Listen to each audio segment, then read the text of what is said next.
E aí pessoal do YouTube, beleza com vocês? Hoje a gente vai fazer dois exercícios do assunto princípio da incerteza de Heisenberg, tá? Que foi um dos tópicos que a gente trabalhou aí na nossa playlist, pra gente não passar em vazio, né? Porque tudo que eu dou aula eu gosto também de resolver exercícios, porque ajuda na fixação.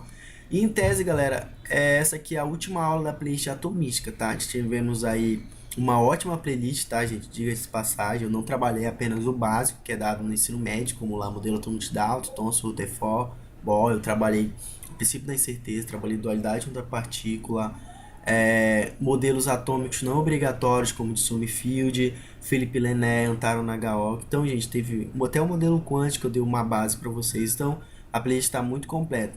E, gente, tese é o último vídeo, mas eu estou pensando em lançar futuramente algumas aulas para gente trabalhar o descobrimento de outras partículas, tá? Como, por exemplo, o fóton, né? O fóton ele foi utilizado nas nossas aulas, mas eu não disse como surgiu o fóton, quem propôs.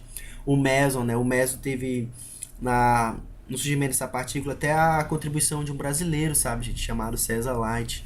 Então, um cara muito importante, talvez um dos maiores físicos que a gente teve aqui no Brasil.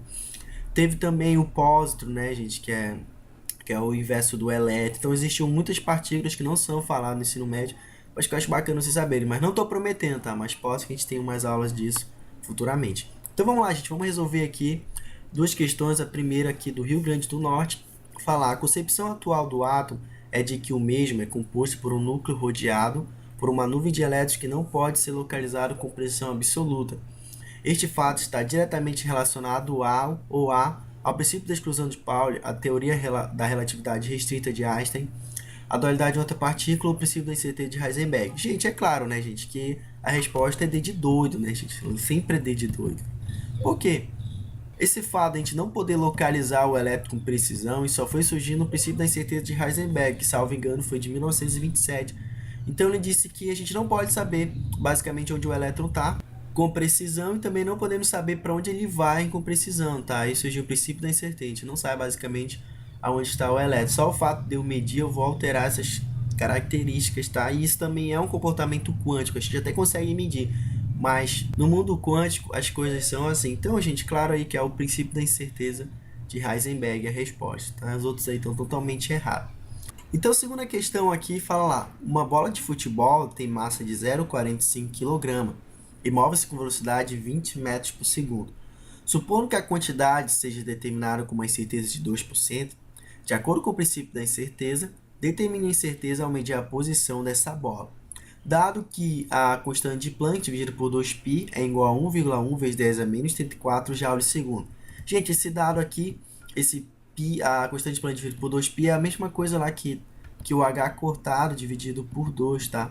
Que tá lá na fórmula do princípio da incerteza. Você pode utilizar isso ou pode utilizar isso, dá o mesmo resultado. Então vamos lá, gente. Gente, talvez você tenha lido e entendido nada, né? Bora ver como é que a gente começa. Primeiro você tem que calcular a quantidade de movimento. Após calcular a quantidade de movimento, você vai multiplicar pela incerteza, que é 2%.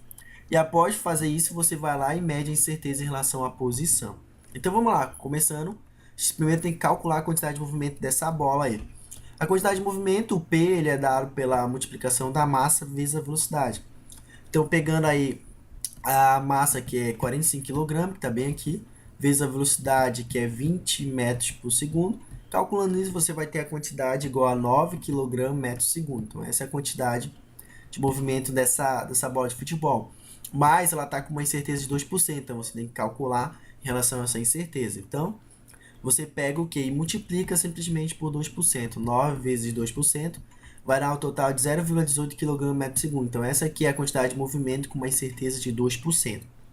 Agora sim, você vai o que? Utilizar a fórmula do princípio da incerteza e calcular a incerteza em relação à posição, o ΔX. Então, pelo princípio da incerteza, a gente vai ter o que? A gente vai ter a incerteza em relação à posição vezes a incerteza em relação ao movimento é maior ou igual a h cortado dividido por 2. Ou você pode colocar como está ali, gente, h sobre 2π, tá? Essas duas coisas são equivalentes, tá? São a mesma forma.